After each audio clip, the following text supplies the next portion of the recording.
Hi, welcome back to Mind Control. No one should put this many hours into work. This is not good. People should not work this hard. They should not do this. It's very painful. Painful in what sense? It hurts my brain and my heart. So this is not recommended for anyone. I just did it because if I didn't do it, then Tesla, good chance Tesla would die. When my brother and I were starting our first company, instead of getting an apartment, we just rented a small office and we slept on the couch. And we showered at the YMCA, and we're so hot up we had just one computer. So the website was up during the day, and I was coding at night, 7 days a week, all the time. And I sort of briefly had a girlfriend in that period, and in order to be with me, she had to sleep in the office. So work hard, like every waking hour. That's the thing I would say particularly if you're starting a company. And I mean, if you do simple math, you say like, okay, if somebody else is working 50 hours and you're working 100, you'll get twice as much done in the course of a year as the other company. I mean, Tesla really faced a severe threat of death due to the Model 3 production ramp. Essentially, the company was bleeding money like crazy, and just if we didn't solve these problems in a very short period of time, we would die. And it was extremely difficult to solve them. How close to death did you come? Within single-digit weeks. 22 hours a day, or like how many I hours? was working, so 7 days a week, sleeping in the factory. I worked in the paint shop, general assembly, body shop. You ever worry about yourself imploding? Like it's just too much? Absolutely. If you're creating a company or if you're joining a company, the most important thing is to attract great people. So either join a group that's amazing, that you really respect, or if you're building a company, you've got to gather great people. I mean, all a company is a group of people that have gathered together to create a product or service. And so depending upon how talented and hardworking that group is, and the degree to which they are focused cohesively in a good direction, that will determine the success of the company. So do everything you can to gather great people if you're creating a company. It's good to think in terms of the physics approach, the first principles, which is, rather than reasoning by analogy, you boil things down to the most fundamental truths you can imagine, and you reason up from there. And this is a good way to figure out if something really makes sense, or if it's just what everybody else is doing. It's hard to think that way. You can't think that way about everything. It takes a lot of effort. But if you're trying to do something new, it's the best way to think. And that framework was developed by physicists to figure out counterintuitive things like quantum mechanics. So it's really a powerful method. It's just you have to apply a lot of hours to actually working. So the way I generally do it is I'll be working at SpaceX on Monday, and then Monday night fly to Bay Area, spend Tuesday and Wednesday in the Bay Area, then at Tesla, and then fly back on Wednesday night, spend Thursday and Friday at SpaceX. In the last several months, then I would fly back here on a Saturday and either spend Saturday and Sunday at Tesla or spend Saturday at Tesla and Sunday at SpaceX. Just showing up is half the battle. Just, you got to try hard to do it, and don't be afraid of failure. You also need to be rooted in reality. So you shouldn't, it's easy to get high in your own supply. You've got to not be afraid to innovate, but also don't delude yourself into thinking something's working when it's not. Or you're going to get fixated on a bad solution. Yeah, don't be afraid of new arenas. You can get a book, you can learn something, and experiment with your hands, and just make it happen. Find a way or make a way to get something done. But I think people can choose to be not ordinary. They can choose to not necessarily conform to the conventions that were taught to them by their parents. So yes, I think it's possible for ordinary people to choose to be extraordinary. If somebody is doing something that is useful to the rest of society, I think that's a good thing. Like, it doesn't have to change the world. Like, you know, if you're doing something that has high value to people, if it has a small amount of good for a large number of people, I think that's fine. Like, stuff doesn't need to be changed the world just to be good. Being focused on something that you're confident will have high value to someone else, and just being really rigorous in making that assessment, because people tend to, a natural human tendency is wishful thinking. So a challenge for entrepreneurs is to say, well, what's the difference between really believing in your ideals and sticking to them versus pursuing some unrealistic dream that doesn't actually have merit? And that is a really difficult thing to tell. Can you tell the difference between those two things? Right. You know? So you need to be sort of very rigorous in your self-analysis. I think certainly extremely tenacious, and then just work like hell. I mean, you just have to put in, 80 to 100 hour weeks every week. But all those things improve the odds of success. Okay. I mean, if other people are putting in 40-hour work weeks and you're putting in 100-hour work weeks, then even if you're doing the same thing, you know that in 1 year you will achieve what they achieve. You will achieve in 4 months what it takes them a year to achieve. You construct this like there's this great holy grail potential in the future. You have to stay grounded in the short term. So because if you don't do things that pay the bills, you're not going to achieve the ultimate long-term objective. But it's nice to have that sort of holy grail long-term potential out there as an inspiration for coming to work. It's really a mindset. You have to decide, we're going to try to do things differently, well, provided that they're better. You shouldn't do things differently just because they're different. They need to be different and better.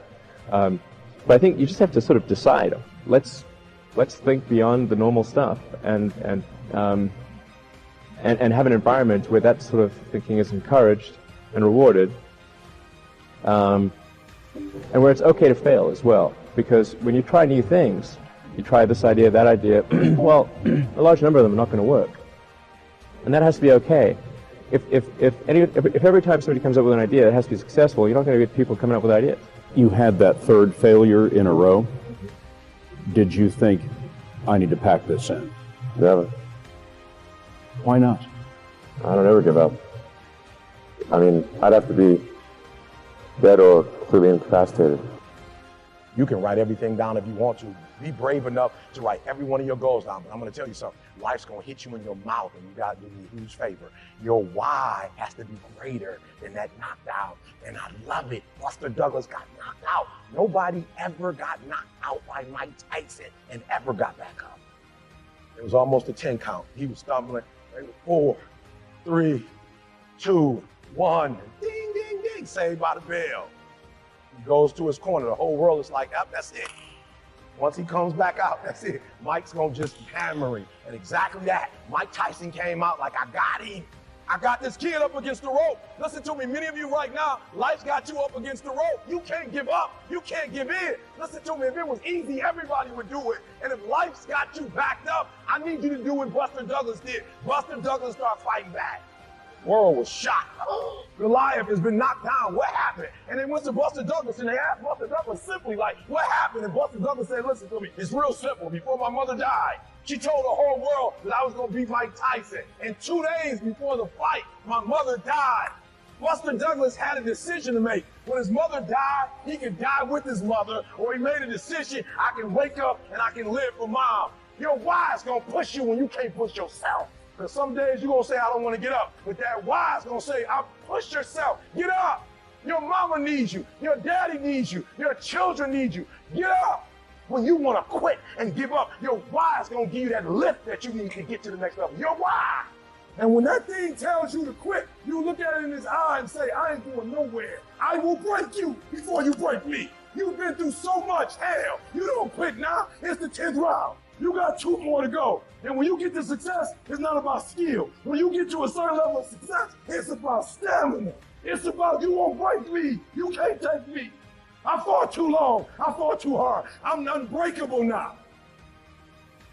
Everybody can stand up and do good when everything is all good. Everybody can smile when the sun shines. Everybody can do right when everything is going right. Everybody can do that. But everybody can't face opposition, adversity, and challenges and say, I've been waiting on you to come. I'm going to embrace you, and I'm going to figure out a way to use you because you will never turn me into a different person. You will never make me a person that people don't recognize before the adversity. When life knocks your butt down, I need you to get back up and I need you to go heavy on it. When uncertainty creeps in, I need you to get up and get right back on the thing that knocked you off, and I need you to go heavy on it. When something doesn't turn out the way you want it to turn out, I need you to attack the very thing that didn't turn out the way that you wanted it to turn out, and I need you to go heavy on it. It's never about the competitors. It's about what we possess and what we do. Learn to be your own booster.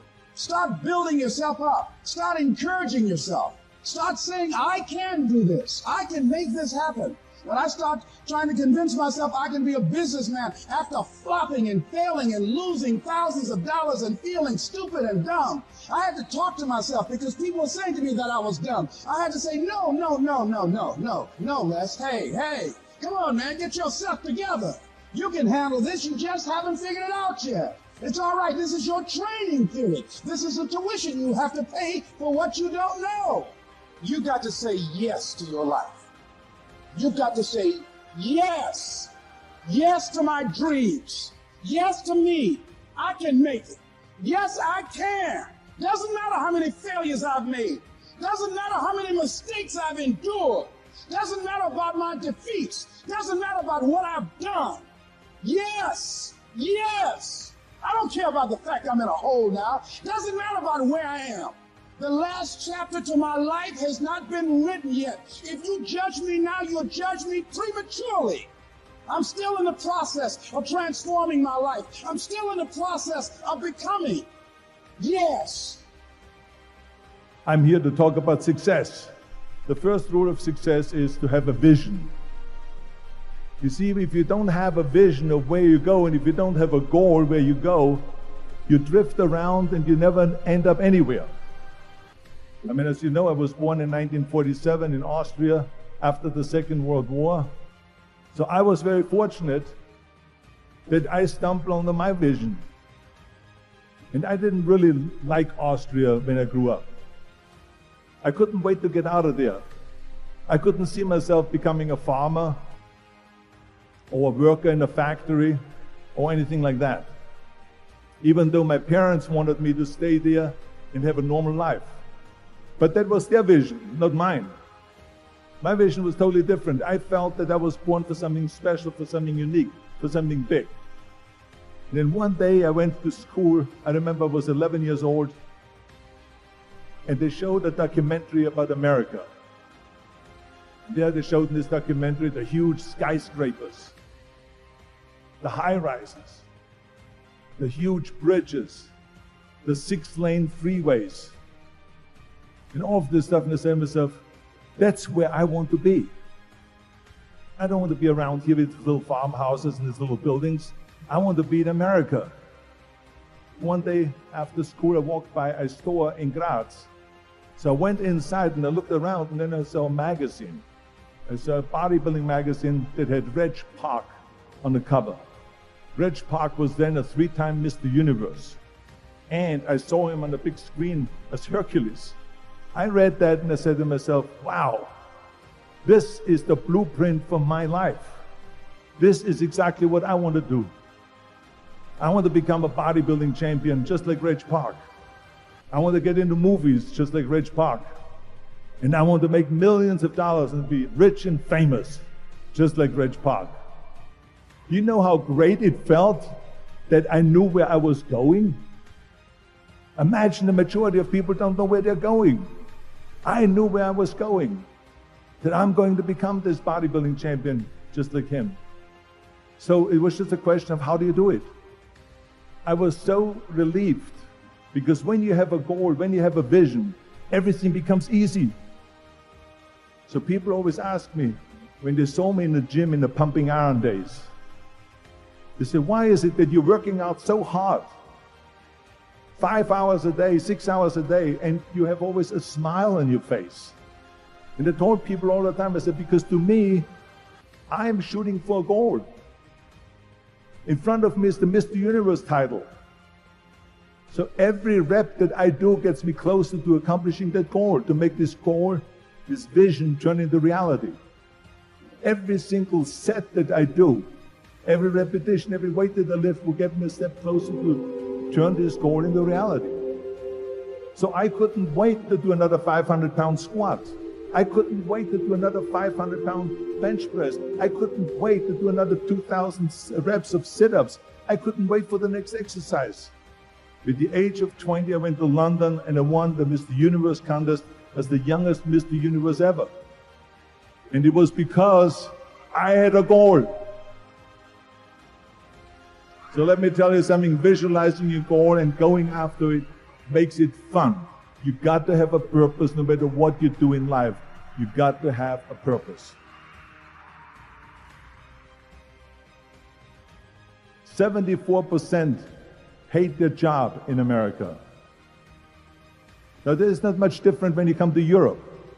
The majority of people don't like what they're doing because they're really not doing it because they didn't have a goal and they followed this goal. They just aimlessly drift around and then all of a sudden there's a job opening, so they get that job because you have to work. But then when you work, it's a chore. It's work. It's not fun. So if you think about only a quarter of the people really enjoy what they're doing in life, that is unbelievable if you think about it. So I felt so blessed that I knew what I was doing. It's like a medical student that studies and knows he wants to become a doctor. You know where to go. And the same thing is also in politics. I remember that in politics, I had a very clear vision that I will be the leader of California. That's as far as I could go because I was not born in America, so I could not run for president. So being the governor of the fifth largest state, I should say the largest state, the fifth largest economy in the world, was for me really the ultimate title, the ultimate accomplishment in politics. So even though people came up to me and says, why don't you go and run for something smaller, you're never gonna make it. I ran for governor and then 2 months later I became governor of the state of California. Again, because I had a very clear vision what I'm gonna do with California. So that's rule number one, have a vision. Rule number two is don't listen to the naysayers. Don't listen to the naysayers.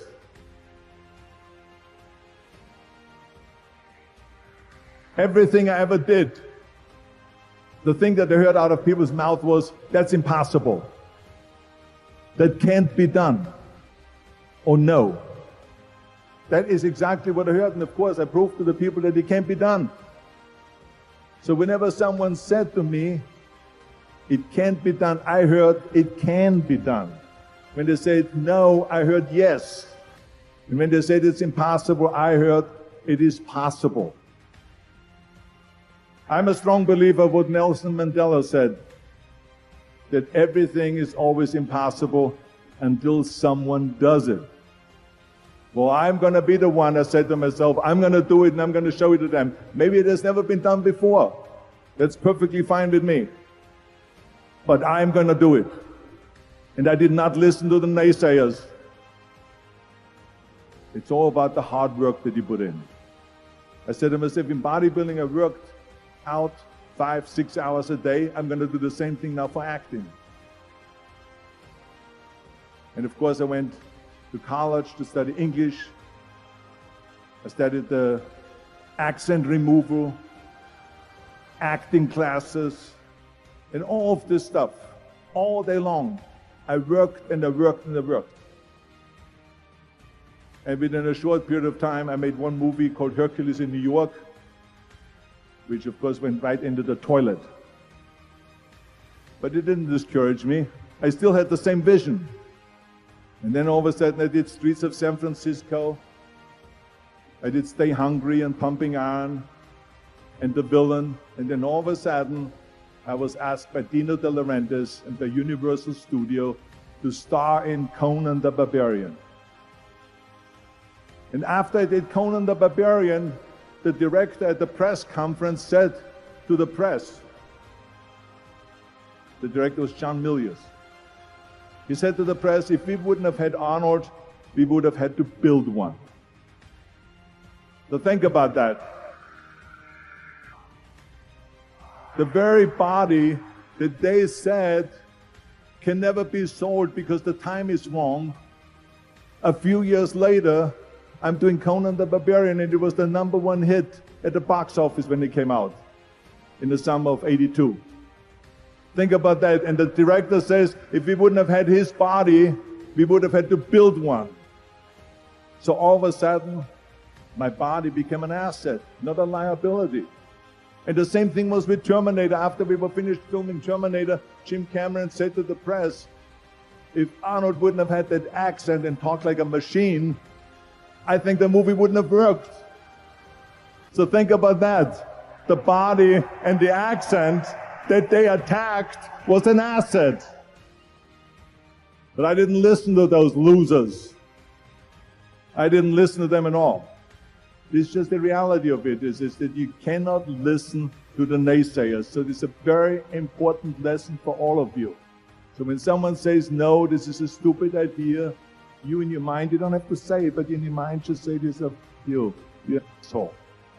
I woke up and I suddenly got it.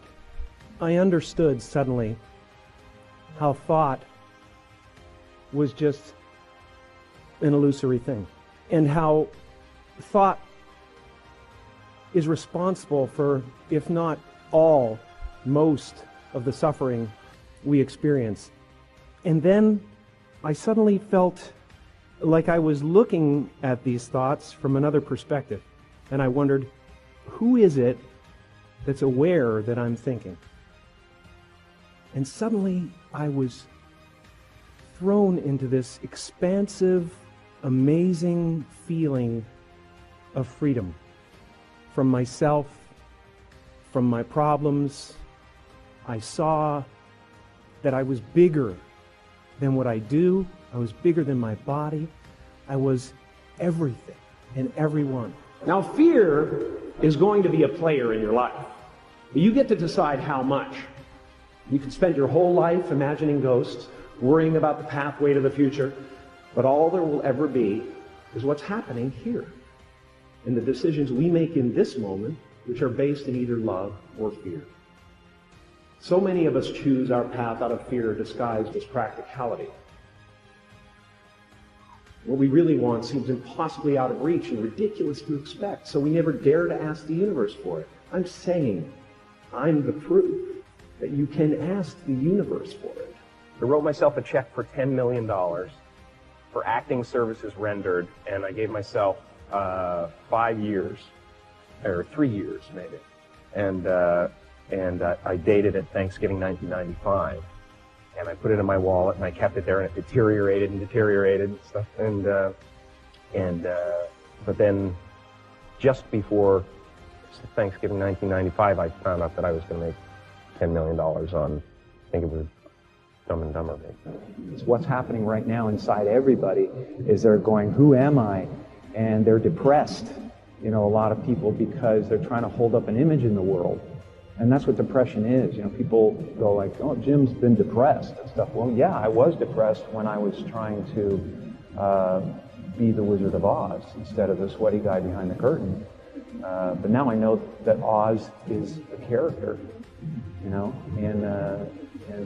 I think that everybody deals with that. Everybody walks around and they go like, why am I depressed? Well, it's because you're trying to be something for the world, and as soon as you let that go, better things happen, because they're just happening. But it's not, now it's the sadness. Sadness comes, happiness comes, it's the weather that flies by in the sky. It doesn't sit on you long enough to drown you. Thank you so much for watching till the end. Don't forget to share your thoughts in the comments section. Please also like, subscribe, and share this video with your friends and families. Please watch our other motivational videos. Thank you again. Success is hard, but I got news for you. Having lived in a car for 3 years, being not successful is hard too. Now, here's the difference between the two hards.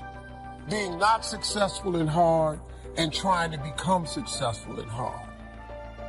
When you are not successful and hard, there are no options. You can't decide where you're going to dinner. You can't decide if you're going to buy a pair of shoes. You can't decide if you're going on vacation. You can't decide what you're going to eat. You don't have options. On the road to success, it's hard, but it creates options for you. It does. Look, see, people get hung up on the fact that I'm not a millionaire yet. But hold up, man. There's joy in the journey. See, on your way to becoming a millionaire, how about if you celebrate making $50,000 a year? Don't you remember when you didn't have that? Then when you get $100,000, there's another celebration. Because guess what? It's 2 times more than 50. You make $150,000, there's another celebration. See, there's joy in the journey. But people get bogged down with, I ain't a millionaire yet, and they remain unhappy. And now you block all the rest of the blessings God got for you. Because God, the more you're grateful, the more he gives you to be grateful for. So now, God gives you 150, you got your lips stuck out. Why would he give you some more stuff not to be grateful for? A couple of things kept me going. Most of it was messages that I had learned from my mother. But I learned something about faith. Faith comes from hearing, not from having heard. My mother was telling me those messages years ago. But during my homeless years, I would rehear them, and that's when it mattered. And I had such a grand dream and vision. I was willing to push through to see what the vision was going to be, to see if I could get to the dream. And I kept hearing my mother say words like, God didn't bring you this far to leave you. So I said, okay, well, maybe he ain't left me. Let me just see if I can wake up tomorrow, something change. You know, then I kept hearing stuff like faith is the belief in things that you cannot see. Or say, okay, cool. So I don't see nothing but this homelessness right now, but I think I'm gonna make it one day. And I just kept going, man. I just kept. Now, don't get me wrong. There was days I wanted to quit. A lot of days. I almost drove back to Cleveland several times and just gave up. But you know, man, your dreams have to be bigger than all your fears. If you see, that's why you have to have big dreams. Because your dreams have to be bigger than all your fears and all your consequences. What makes people go back is you dream too small. See, your problem in life ain't if you aim too high and you miss it. Your problem in life is if you aim too low and you hit it. You messed up now. So when you aim to the moon and you miss, you still amongst the stars. So it kind of keeps you motivated a lot longer, man, to help you push through. Because everybody's going to have a push through moment. Because everybody has a turn back moment. The key to making it is you can never turn back. See, God is always coming. See, look, man, when you ask God for something, God boxes it up, put your name on it, and he ships it the day you ask for it. Soon as you ask for it, he ships it. The problem with the package is he never tells you the date that it's going to arrive.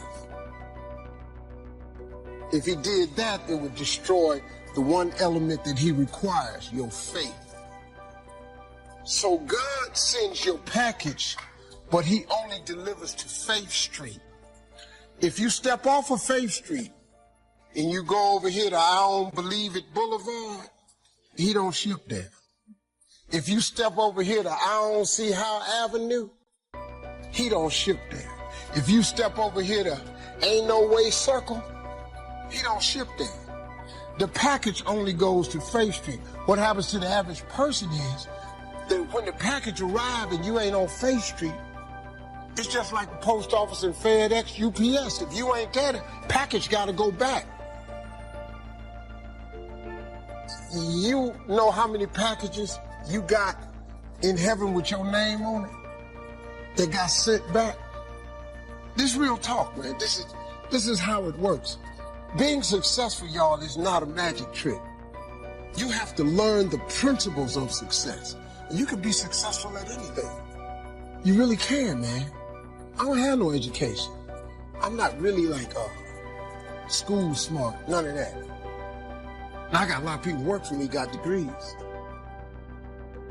See, when I don't know something, I pay somebody to know it. Just come stand around here. I come down here and do the gift. I keep telling the jokes. I'm telling you, God has an incredible life for you. All you got to do is ask him for it. Be willing to put in the work. But now this work part is hard. Success is hard. But let me ask you a question. Ain't not being successful hard too? So now which hard you want? You want the hard with some options and some benefits, or you want the hard when ain't nothing going on? I'm gonna take the hard with the option and benefits. Give me that hard. Let me try that. How much time do you have left? When you start thinking about that, we don't know. We don't know. Bobby took all the greatness and all of the talent and all of his abilities to his grave with him. One other thing he could have put in parenthesis under his name, he didn't use all his stuff.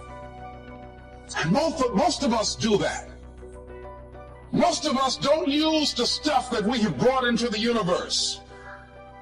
And we want to make a conscious, deliberate, determined effort to start living life with a sense of urgency and using what we've got. Using ourselves up. Sharing what we brought into the universe to share. Because if we don't, nobody else will. Stop wasting valuable time. Knowing that if we begin to live our lives as if each day were our last, our lives will take on a whole new meaning. And take on a whole new expression. Valuing each moment that we are blessed with. The next thing that begins to nurture that hunger, honor yourself as your word. Don't give your word out lightly.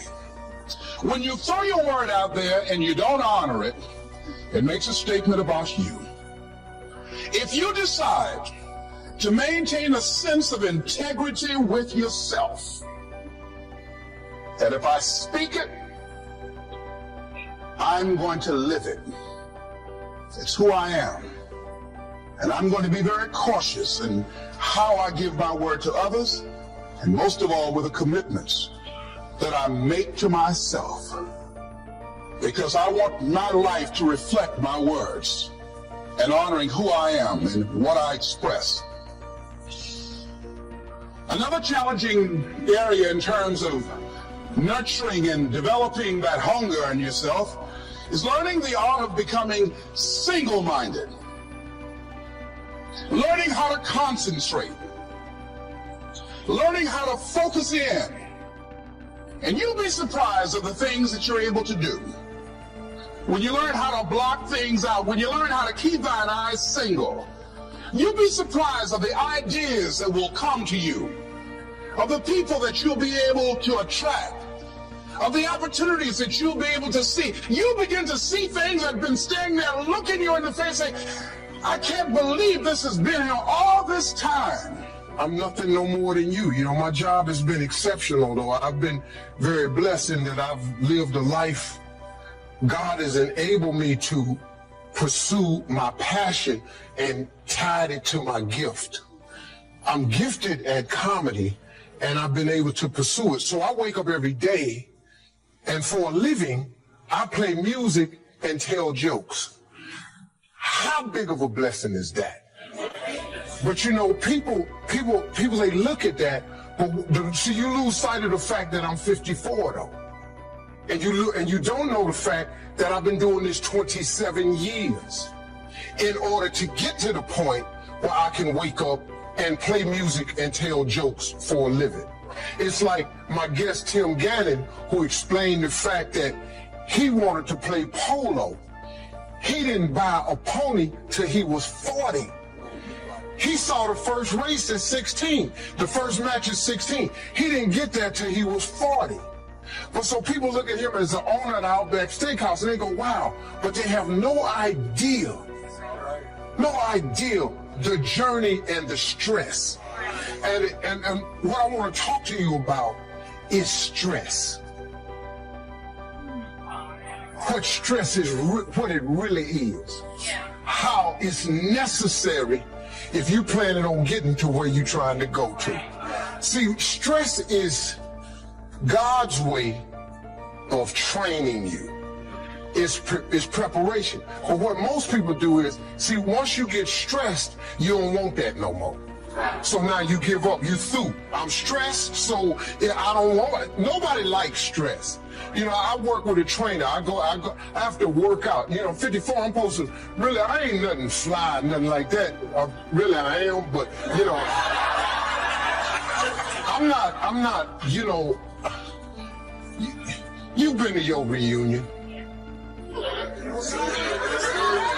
And you didn't know who was talking to you because you was going, whoa. And then you're going to look in the mirror and go, okay, I need to check myself. Do I look that bad? Because some people just let themselves go. But you got to, in order to develop and to change and to grow, stress is necessary. So you got to be willing to go get it every day. There's a story my father told me all the time. Now, I've heard it several different ways, but I'm just telling you the way my daddy gave it to me. He said, son, he said, every morning on the plains of the eastern Serengeti Desert, there arises a gazelle that realizes that he must run faster than the fastest lion, or he will be eaten and he will die that day. On that same desert arises in the morning a lion that realizes that he must run faster than the fastest gazelle, or he will starve and he will die that day. He said, son, the moral of the story is, no matter who you is, when you wake up in the morning, you needs to be running. No matter, and he said, no matter who you is, this proper grammar is who you are, but my daddy didn't do that, and I was comfortable with it. And so what he taught me was a work ethic of how to work. In order to get to where you want to go, you got to put yourself under some stress, though. See, stress is necessary. God is a trainer. This is what I done learned about it. And all I can tell you is, you know, how I got to be who I am. That's all I can share with you. I got no other stories for you. He got me to this point because from so far from what I done gathered in the process I'm in, he wants me to share my story with those that's still trying to get there. And at 40, you can still buy the pony. And by age 50, you can still have 5 world championships. But you got to be willing to get under some stress. See, stress is necessary. It's like, I can't believe what Bishop was talking about because I had prepared this whole thing. And it's just amazing how he is, man. God be doing. See, that's what I've learned. God cold. He tricky with it. He got moves you won't even. 3 of the things I was going to talk about, he talked about. Now I got scared to talk. Because, you know, I mean, I'm up here, you know, following the greatest preacher of all time with similar subject matter. But I have a different take on it because I had a different walk. So you see, the party was talking about that seed. See, I'm a seed. I really am. But a seed has to be planted. A seed got to have dirt put on top of it. If you take a seed and throw it on the concrete and walk off, the sun just burn it up. But guess what? Logically, in my mind, it doesn't make sense that to grow something, you should dig a hole, put it down in there, and cover it with dirt. Logically, that don't make no sense to me. But oh, though. See, dirt is necessary for growth and development. Dirt builds character. Dirt gives you the push-through factor.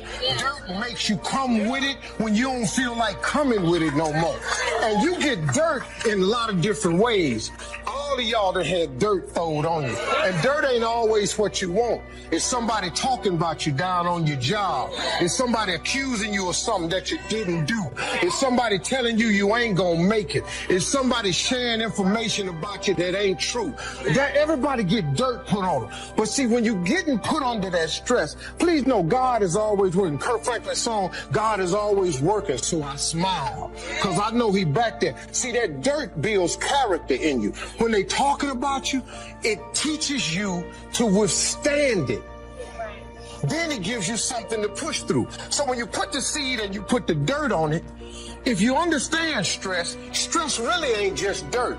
Stress, see, they don't call it dirt when they plant it. They call it soil.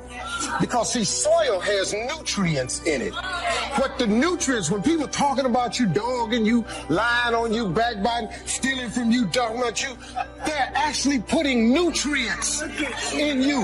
They're building character. You got character now. Now, the seed, if they put a camera under the ground, you'd have seen the seed sprout open and start coming through the dirt. Because the dirt is necessary so you can prove yourself. You know, if you don't really want to, everything you see above ground that blossoms and plants and grows and that's beautiful, it was underground one time.